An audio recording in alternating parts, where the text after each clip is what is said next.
Okay, so we have seen how the scientists define the work, and let's write that definition, let's write that formula. We have seen work is, the formula for work done is W is equals to F into S. Okay, this is how the concept of work, that is the mathematical representation of work is done. Okay, now let's analyze this formula. Let's try to understand its some of the details, okay, which are important for our understanding. Okay, see, you can see that I have written work is equals to force into S, that is displacement, and you know very well that force is basically a vector quantity and displacement is also a vector quantity. Okay, the force and the displacement both are basically vector quantities. Now what are vector quantities? Those which has magnitude as well as direction. Now we can see that since the two are vector quantities, there must be some directions related to these two quantities. Okay, now what can happen if I talk about the direction of force? Okay, force can be in any direction. Okay, similarly displacement, this displacement can be in the direction of force or it may be in opposite to the direction of force, or may be possible that the displacement is perpendicular to the force. Okay, so let's write the situation. We can see that both are vectors, so definitely they have directions. Now if I talk about directions of force and displacement, I am putting an arrow on both F and S to represent that they are vectors. Okay, so what can be the situation? There are two quantities. What can happen? They can have multiple directions. Okay, may be possible that force and displacement have some direction, some let's say or we can say that they are inclined to each other at some angle, but it's not our discussion.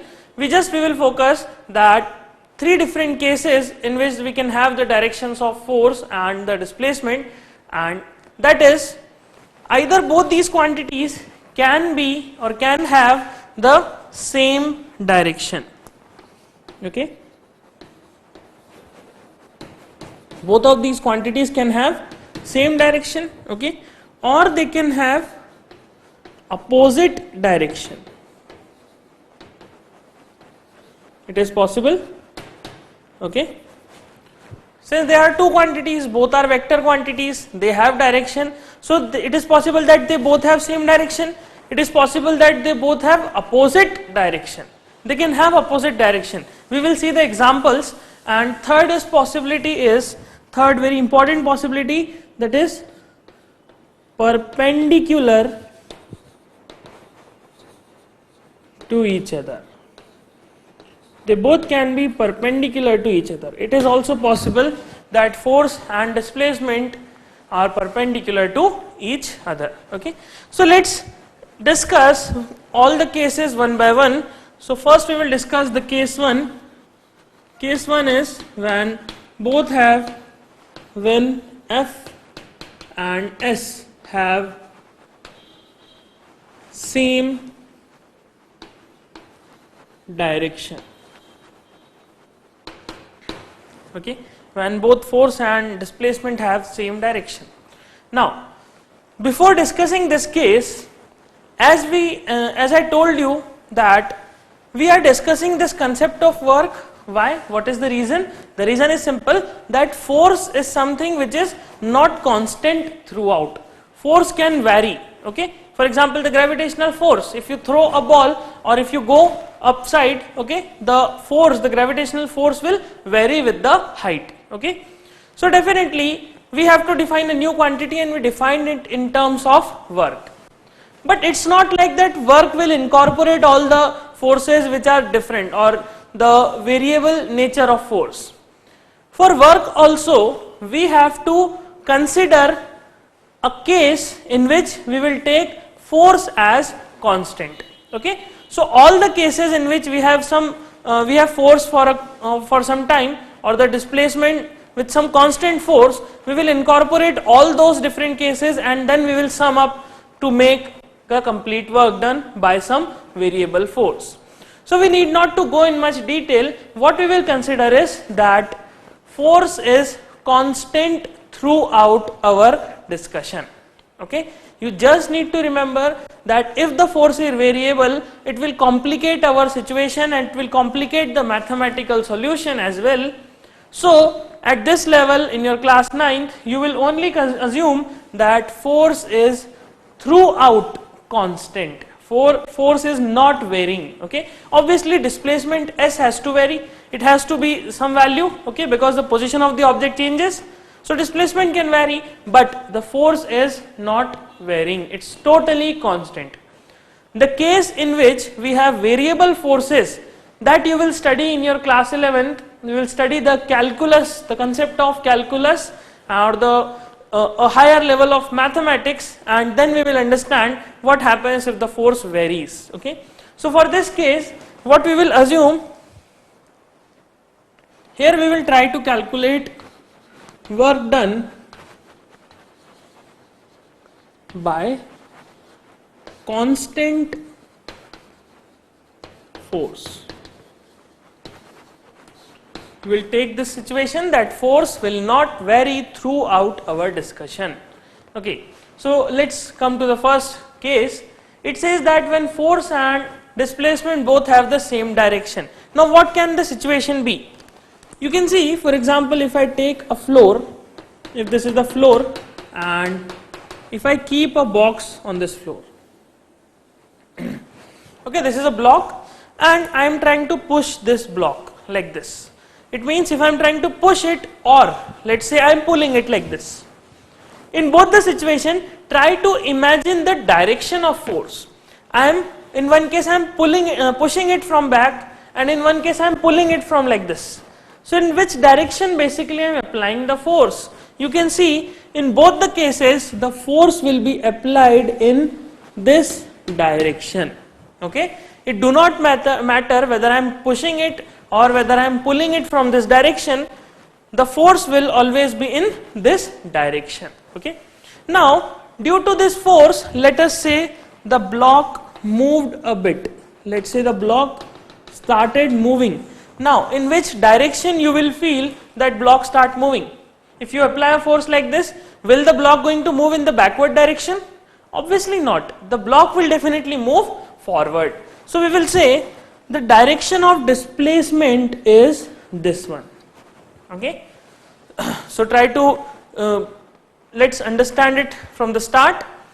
Force is applied in this direction, and due to this force, okay, please remember I am saying due to this force, that is the displacement of block is happening due to this force, okay, or the contribution of this force. So due to this force, the block has moved a bit in this direction, so we can say the displacement and force both have the same direction. Okay, so in this case we will say work is equals to force into displacement, and we will say since both of them has the same direction, they are vector quantities, so work done will be known as work done will be positive. Okay, here we will say the work done is positive. Now why it is positive? Because force and displacement both are in the same direction, that's why we will say that work done is positive. Now let's see the second case, case 2,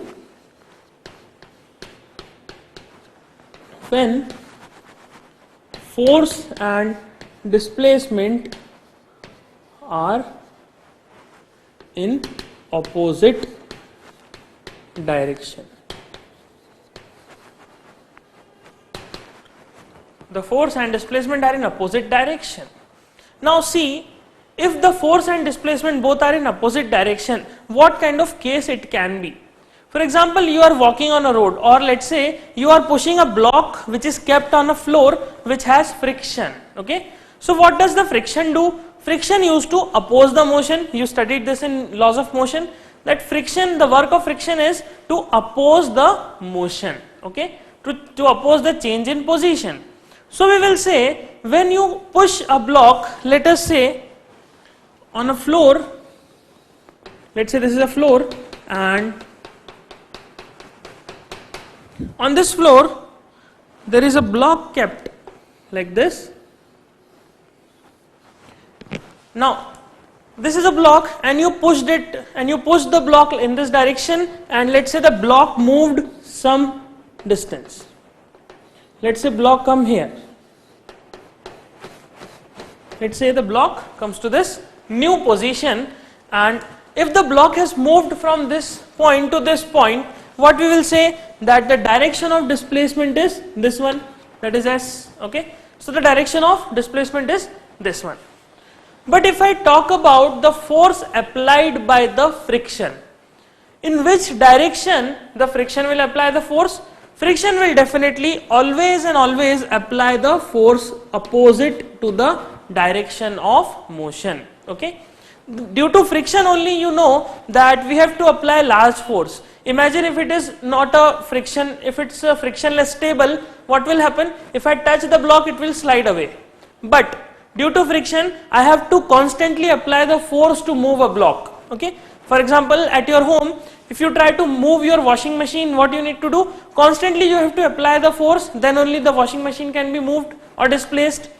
Imagine if the floor is frictionless and you just touch the washing machine, it will go away, like it will slide away, okay. But this do not happen. The reason is due to the presence of friction. Friction is always there to oppose the motion. So friction will, what we will do? Friction will always apply the force in opposite direction to the motion, okay. Now due to friction only, you have to apply large force to move the washing machine, okay. So we will say F R, or we can say F. What we will say here is that friction is always opposite to the motion, okay. Friction is always opposite to the direction of motion, okay. For example, if I am walking on a road, you will say that friction is helps me to move in the forward direction. That's okay, I got the point. If I am moving on the floor, you will find that when I try to move, what I will do, I will try to push the floor backwards, okay, with my leg or with my this foot. I will try to push the leg backward, and when I try to push the leg backward, the friction will apply a force in the forward direction. So the motion of the movement of my foot is in the backward direction, and the friction applies a force in the forward direction, then only I am able to move forward, okay. But if I consider only my foot and the floor, you will find friction is opposite to the direction of motion of my foot, okay. So here we will say that force is opposite to the direction of motion, or we can say the direction of motion is opposite. Here we will say direction of motion is opposite to the direction of force, okay. So here you will find that force is in this direction while motion is in this direction. So since they both are vector quantities, they have magnitude as well as they have direction. If I consider the direction of force as positive, then the direction of displacement will become negative, because it is exactly opposite to the direction of force. If I consider the direction of displacement as positive, then the direction of force will become negative. But for general convention, what we will consider, that the direction of force is positive. We will consider that this direction is known as the positive direction. So force will be positive while the displacement would be negative, okay. So here we will say F is positive while S is negative. F is positive but S is negative. So due to this, if you multiply both the quantities, work done would be known as F into minus of S, that is minus of F into S. This would become my work done. Okay, this would become my work done, and you can see due to this negative sign, we will say that work done is negative. Okay, we will simply say that work done is negative in this case. So it means if both force and the displacement are in same direction, work done is positive. If they are opposite in direction, work done is negative. So first you note this, and then we will consider the third case in which the work done in which the force and the displacement are perpendicular to each other, and what would be the work done. Okay, so first note this, then we will continue. Okay, let's now see what happens when force and displacement are perpendicular to each other. So case 3, when F and S are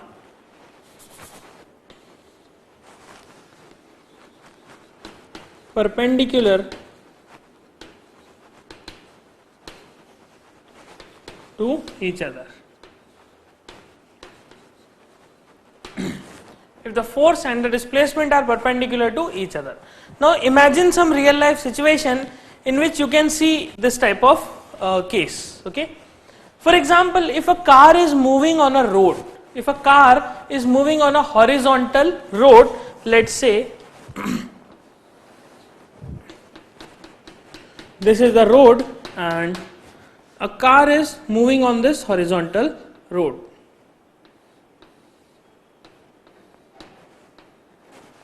This car is moving in this direction. Okay, so it's a car which is moving on this horizontal road in this particular direction. And imagine from a crane, okay, let's say I am sitting in a crane and I try to lift this car using a crane from the top. Okay, let's say this is a crane and I try to lift this car using this crane.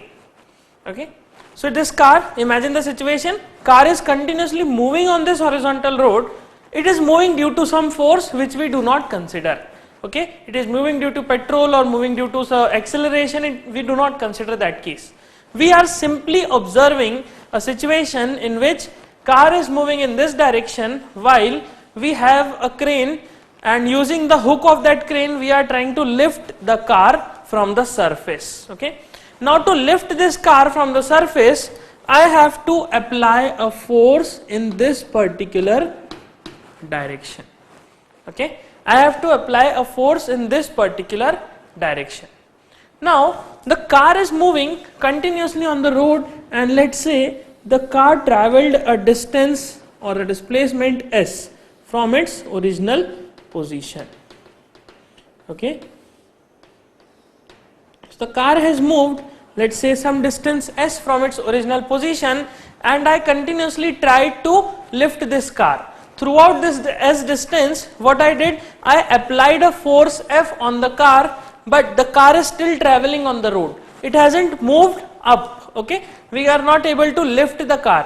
What we are doing, we are simply applying the force to lift the car, but it's not possible for this crane to lift up the car. Okay, so the force is applied in this direction, and you can see the displacement that is happening of this, the displacement that the car has made is S, which is in this direction. So we can see the displacement is horizontal while the force is vertical. It means they both have an angle of 90 degree. So the force and displacement has an angle of 90 degree between them. So it means they are perpendicular. Okay, they are perpendicular. Now, as we have seen in the two previous cases, if force and displacement both are in same direction, we can say force is F into S. If the force and displacement are in opposite direction, we say force is work done is minus of F into S. Okay, in previous case it's work done is F into S, and now it is work done is equals to minus of F into S. But what would be the case when we have force and displacement perpendicular to each other? In this case, the work done would be equals to force into displacement, where we will write that displacement is 0. Okay, here we will write the displacement is equals to 0 and the work done will come out to be 0. So see the situation, what I said, that in this particular case the work done by this force F will be said to be as F into S, where S is equals to 0, and you will say that work done is 0. Now you may wonder why I have written it as F into S and then S equals to 0, but it has travelled a finite distance. Okay, it has travelled some S distance, still I am writing F into S and S equals to 0. Okay, so there is a reason in writing this. For that we will consider this statement, we will consider this formula, work done is equals to force into displacement. We will try to define this particular statement. This statement says that work done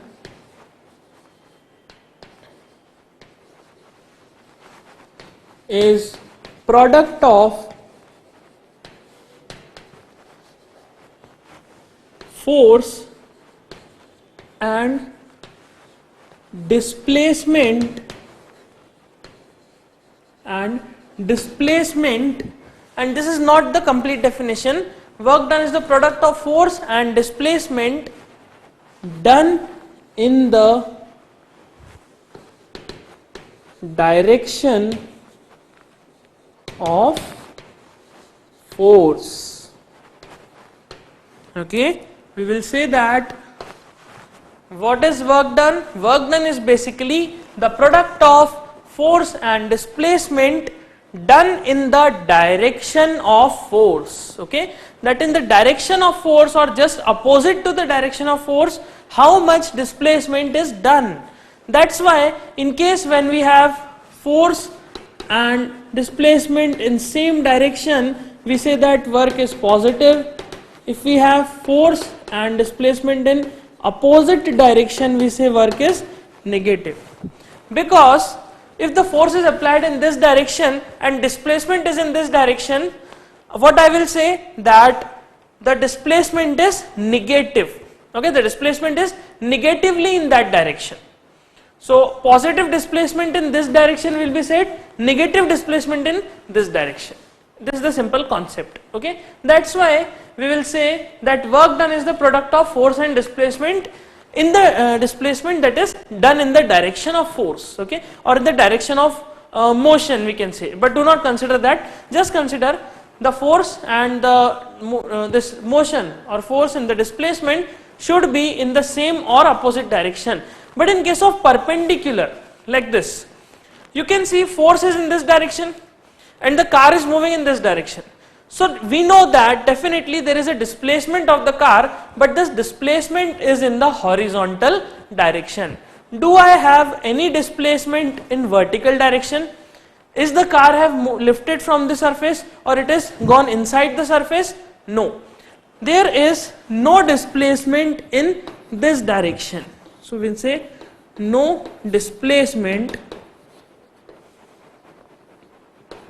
in the direction of force. In the direction of force we do not have any displacement, that's why I have written 0 here. So the work done by this force would be 0. Now imagine how the situation is, how the scientific definition is. You are applying force to lift a car, you are continuously applying the force through a crane. So there is the energy or the petrol of that crane, okay, you are using that petrol, but still it will not be considered as work done because the car hasn't moved in the vertical direction. So that's why here we will find that work done is equals to 0. This is the most important case of all the 3 cases. You need to be very careful while calculating the work, because both displacement and the force should be in opposite or same direction. If they are in any other direction, it would be difficult for us to calculate. Just remember, in case of perpendicular, it is 0. Okay, it do not matter whether the car is moving in this direction or in this direction. The force is applied perpendicular, it means the work done is 0. Okay, or it do not matter whether the force is applied in this or in this. The force and displacement are perpendicular, that's it. Using this conclusion, you will say that yes, definitely the work done is 0. Okay, so this is the 3 different cases to analyze the formula of this work done. So now you can see that this formula contains 2 vector quantities, force and displacement. But still, I will say that work done is a scalar quantity. I will say work done is a scalar quantity. Work done only have magnitude, it do not have any direction. Although it is formed by 2 vector quantities, but still it is a scalar quantity. Although work can be positive or negative, but work can be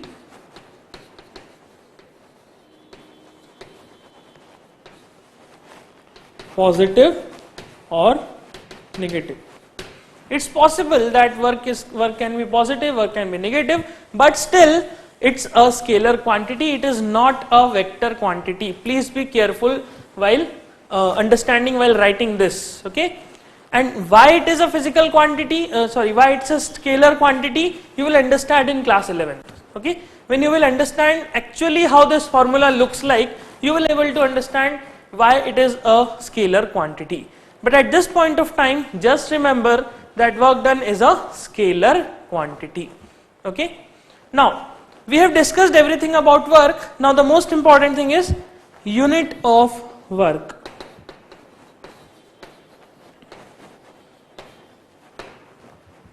Now what would be the unit of work? Try to imagine this. We have the formula for work as F into S. Unit of force is Newton. Okay, that is capital N. Unit of S is, that is displacement, is meters.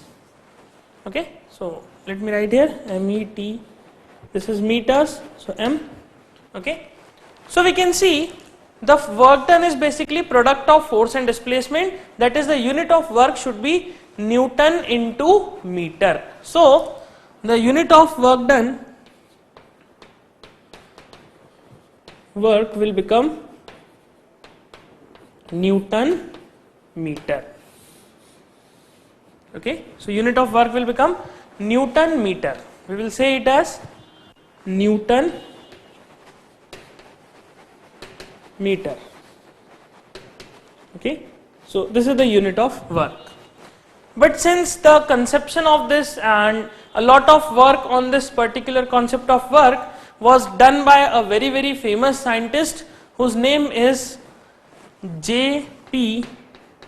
Joule. Okay, J.P. Joule, James Prescott Joule, was a scientist, was a physician, okay, who's a physicist who worked on the concept of force and concept of work done, and there are a lot of more concepts given by the Joule. We will understand this in upcoming classes and also in higher classes.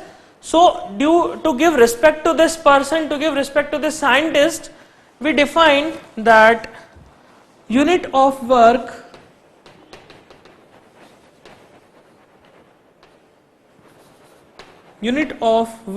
as Newton meter equal to Joule. Okay, so instead of Newton meter, we represent it by using Joule. So to represent Joule, we said Newton meter is equivalent to capital J. So Joule is represented by J. Okay, so if I say work done is, let's say, okay, we will discuss first, you note this, then we will continue with this. So this means that to give respect to this James Prescott Joule, we represented the unit of work done as capital J. Okay, so Newton meter is equivalent to J. So it's not like a very different unit or very difficult unit, just simple. You studied about Newton, you studied about meter. So instead of Newton into meter, we will simply write joule. That's it. This is the concept. Okay. Okay. So first to note this, and then we will more elaborately understand this unit, and also we will define what is 1 joule, what is meant by 1 joule. Okay. So first note this.